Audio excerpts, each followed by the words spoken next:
Corruption versus the lower class.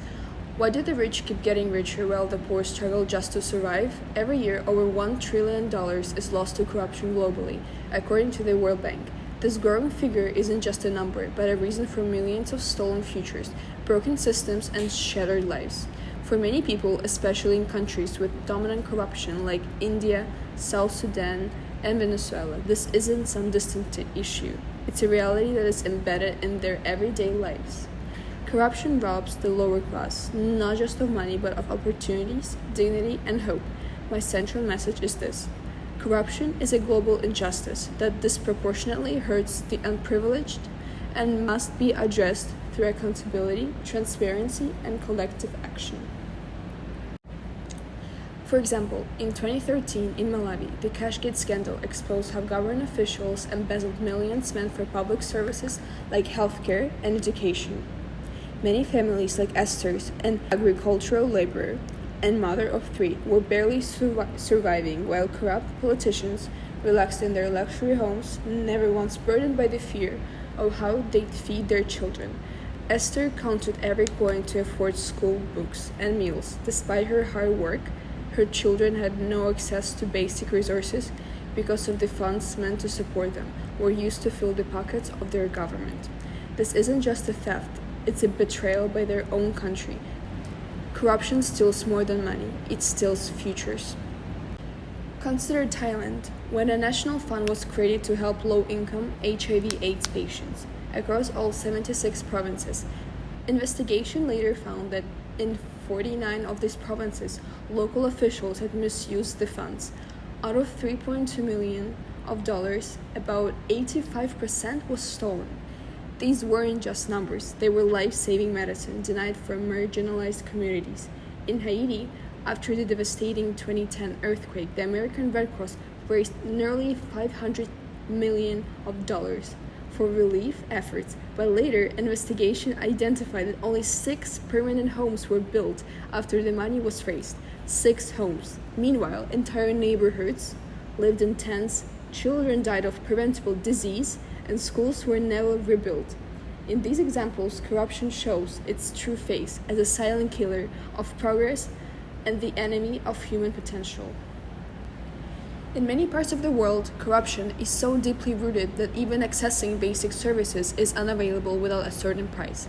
In countries like India, Haiti, and Nigeria, people often need to bribe officials just to get documents, permits, or even emergency care. Families are forced to pay extra for food rations, clean water, or school seats, services that are supposed to be already provided, not privileges. Imagine being sick and having to pay a bribe to get treated at a public hospital, or being denied a job because someone else paid more money than you could. Corruption creates a shadow economy where only those with powerful connections or bribes can survive, and everyone else is left behind. Though I haven't experienced this directly, hearing stories from my family, friends, or reading global newspapers has opened my eyes. It's not just an issue in third world countries. Corruption can exist anywhere in the world. It may look different, less dramatic, but the consequences are equally damaging. When politicians misuse funds to plan projects or award contracts based on favors, at the end the poor pay the price. Fewer jobs, less healthcare, crumbling schools. Corruption also weakens public trust when people lose faith in their leaders, their government, and even in each other. Society begins to fall apart. Protest rates increase, crime rises, migration increases. Those who speak up against corruption are often silenced, jailed, or called troublemakers, but people are simply desperate for fairness and justice. The Euromaidan protests in Ukraine were not just about politics, they were a fight for basic human dignity.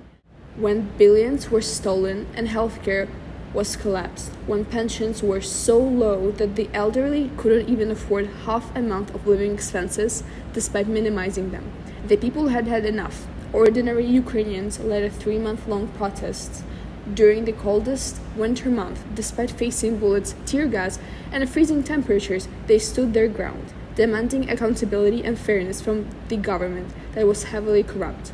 This movement shows how deeply corruption can wound a nation, pushing its citizens to act so rebellious not for power but simply to defend their dignity and the basic rights they were denied. Economically, corruption drains national wealth and sabotages growth. Investors cut their funding budgets, shrink, and innovation stays in the same place.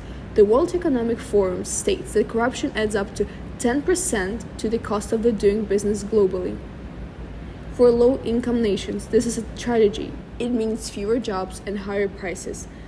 The unprivileged are hit the hardest. They must pay bribes just to get what the wealthy take for granted, like clean water, education, or a safe place to live. Some people argue that corruption is just how things work, or is too complex to manage. Others say that bribes are simply part of the country's culture, but there's the problem. Just because something is common doesn't make it right. Accepting corruption as a normal allows it to expand. Saying everyone does it ignores the millions of suffering because of it. Corruption is not a culture, it's a crime, and those who say otherwise have likely never been denied a hospital bed, a school desk, or government services because they couldn't afford a bribe. To those who are trying to normalize it, I say that change has happened before and it can happen again. Countries like Georgia and Rwanda have made major actions in reducing corruption through strict enforcement, transparency laws, and public oversight. Even mobile apps now allow citizens to report bribes anonymously. Open data initiatives let the public track government expanding. When people demand change and systems support them, corruption can be exposed. Corruption is like a thief that was never caught. It's rarely spoken about. However, it manages to spark nearly every global crisis like hunger, malnutrition, poor healthcare, failing schools. Governments claim they lack resources, but actually, the resources are misused. Every country generates revenue through taxes, trade, and aid. The problem isn't the lack of money, it's where that money goes. Corruption redirects finances from hospitals, clean water, schools, to luxury cars, private jets, or offshore accounts. This must be brought to an end.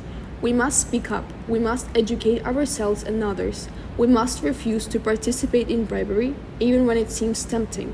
We must demand accountability and support leaders who show integrity. Fighting corruption isn't only about laws or punishments, it's about values. It's about believing that every person deserves fairness and every child deserves a future not to be stolen by greed. If corruption is a disease, then accountability is its cure, and it must be available to everyone, especially the lower class people. We owe it to them and to ourselves to fight back. Every protest, every report, every act of honesty is a step closer to the well-being of all. Let's not be silent and instead speak up. Let's be the generation that says no more to corruption. My last wish is for you to imagine a world where government funds go where they're supposed to, where aid builds homes, not bank accounts, where no child dies because of someone stole their medicine. The reality is possible, but only if we act. Thank you.